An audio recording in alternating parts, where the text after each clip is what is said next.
Oos.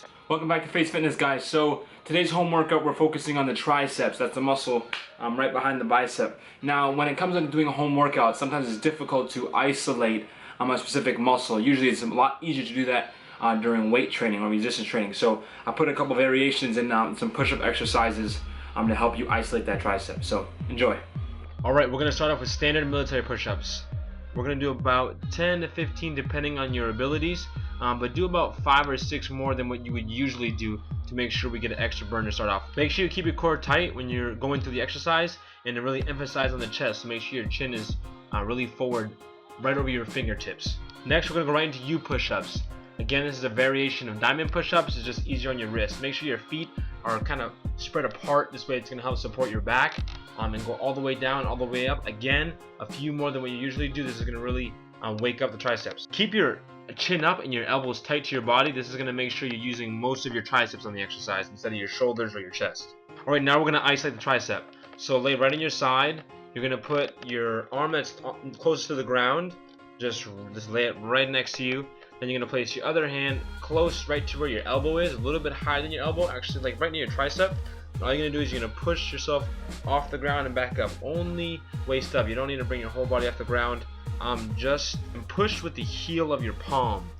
You don't want to push your fingertips. Pushing with the heel of your palm is really gonna make sure you're really isolating the tricep. Again, you can do 8 to 12, anything that you are comfortable with doing that makes sure it feels a good strong burn. Remember, use mostly the palm, the heel of your palm on your hand to push yourself up. This way you're really isolating the tricep. Right, now the last exercise, there are some variations that you're going to do. I'm going to show you 2. First one, you can find a chair. Try not to find a chair with wheels. It's kind of dangerous, especially if you're just starting off. It could slip and you can hurt yourself. But find something you can do in your living room. Something where it's like a couch, something raised off. You're going to put your feet out, just like you're sitting out, your legs straight. Put your hands behind you. You want your fingertips facing forward so your palm is on the end of whatever you're holding. And you want to make sure you go down slow. Don't just drop your body down because you're going to feel some pressure on your shoulders. So again, pushing with your palm, lower yourself down, and then come right back out. Try to get it, but again, if you feel it so tight in your shoulder, you don't have to go that low. Just depending on where you're starting off, it depends. Now the other variation is a more difficult version. If you find those to be easy, all you do is the same thing and just put your feet up now so they're a little bit higher and put those on a platform. And then you can do the same thing, go down and up. It's just going to drop the weight and put more pressure on your tricep.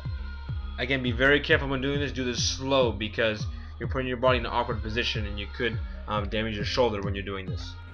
Alright, so once you're done with your first set, give it about 30 seconds to a minute or whatever you can do to catch your breath, and give it a couple more sets. Now this is a workout that you can do a few more times a week than you would going to the gym and working triceps, because you're going to recover faster because only your body weight. So try to squeeze it in about 3 to 4 or 5 times a week depending on how you're feeling in your progress. Alright, oos.